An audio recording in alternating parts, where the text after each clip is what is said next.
Hello guys, আজ একটু বাজারে গেছিলাম। তো তোমাদের সামনে নতুন একটা রেসিপি নিয়ে হাজির হয়েছি। আজ হচ্ছে বকফুলের বড়া হবে। দেখতেই পাচ্ছ, এটা হচ্ছে বকফুল। কড়াতে এখন তেল দেয়া হলো। কত তো এখন বেসনটা গোলমরিচ নুন এসব দিয়ে ভালো করে মাখানো হলো। এটা বকফুল দেওয়া হয়েছে, এবার আস্তে আস্তে ছাড়া হবে।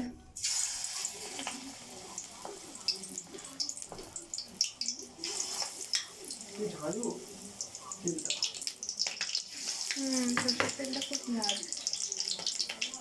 তো দেখতে পাচ্ছ আস্তে আস্তে এরকম ভাবে ছাড়া হচ্ছে। 3টে ছাড়া হয়েছে।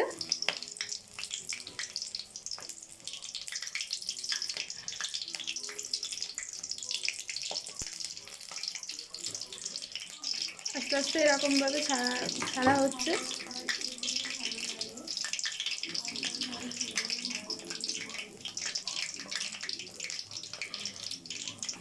তো আমাদের এক পিঠ ভাজা কমপ্লিট, এবার আরেক পিঠ ভাজা হচ্ছে। এটা কিন্তু বেশি খাটনি নয়, বলো?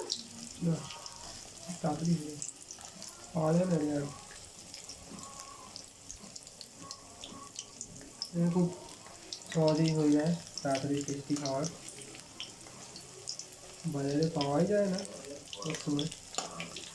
খুঁজে খুঁজে খুঁজে খুঁজে নিয়ে এলাম, বলো? অনেক খুঁজে খুঁজে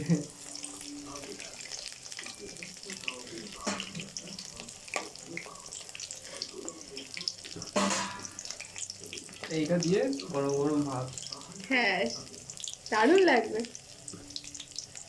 তো গাইস, আমাদের ভাজা কমপ্লিট, এবার তোলা হচ্ছে, তোলার পালা। খুব তাড়াতাড়ি হয়ে গেল। হ্যাঁ, খুবই তাড়াতাড়ি হয়ে গেল। গোলও ছাড়ো ব্যাস। হ্যাঁ, ভাজও খাও। বেশি কিন্তু খাটনি নেই। জাস্ট বেসনটা গুললাম, নুন দিলাম, একটু গোলমরিচ দিয়ে, ব্যাস ওটাকে একটু হালকা এরমভাবে। তো গাইস, আমাদের মানে বড়াটা রেডি। এবার মা টেস্ট করবে। কেমন হয়েছে দেখা যাক কেমন হয়েছে। আমি বানিয়েছি। খাস্তা হেভি মুচমুচে, খুব কম টাইমের মধ্যে হয়ে গেল কিন্তু এটা। একবার করে খেয়ে হেভি মুচমুচে খেতে হেভি হয়েছে। হেভি হয়েছে, ভাত দিয়েও ভালো লাগবে।